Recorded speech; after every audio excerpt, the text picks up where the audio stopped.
فلما رجعوا إلى أبيهم قالوا يا أبانا منع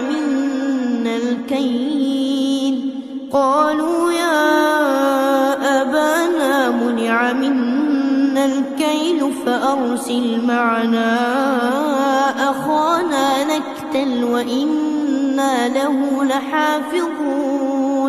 قال هل آمنكم عليه إلا كما أمنتكم على أخيه من قبل فالله خير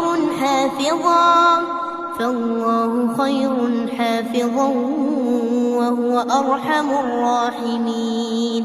ولما فتحوا متاعهم وجدوا بضاعتهم ردت إليهم قالوا يا أبانا ما نبغي هذه بضاعتنا ردت إلينا ونمير أهلنا ونحفظ أخانا ونزداد كيل بعير ذلك كيل يسير.